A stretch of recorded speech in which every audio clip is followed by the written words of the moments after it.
Hey yo, what's going on everybody, it's Celebra here and welcome back to the channel. I hope you have a great day. So in today's video we're gonna special unboxing video. We got a lot of RAZER products. So the first one is gonna be the Goliathus Extended Chroma Soft Gaming Mouse Pad. Okay, this is one. The second thing is gonna be Base Station Chroma V2. This is for the headset, for the headphones, for the gaming. Really cool. And the third and like a bonus is gonna be the RAZER Gunner Eyewear Protector glasses. So yeah, this is gonna be unboxing video for today. Okay, so now we're gonna clear all this table, we're gonna do unboxing video and we're gonna do a setup. So you will see how it will look like after the unboxing, the setup, how it will be all like combined together, the mouse mat and the base station. So let's start with the unboxing.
Okay guys, so we see together the unboxing of amazing RAZER products, and I really hope I do a good job like setting up and hide all the cables, and this look amazing.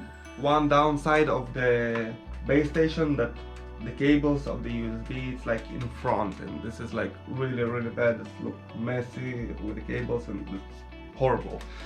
Maybe they will improve in the next one. So if you enjoyed watching this video at any point, feel free to smash this like button, and if you're brand new around here and you wanna find a way back, subscribe to the channel so YouTube will notify you when I upload the new videos. Also, don't forget to visit my other pages like Instagram, Twitter, links down in the description. If you got questions about anything or you just wanna chat, this is the best ways outside of YouTube. Also, I will put a list of tech and software that I use. Well, it's gonna be all for me for today. Thank you for watching, stay safe, and last but not least, watch the whole video, don't be a bitch. Celebra out.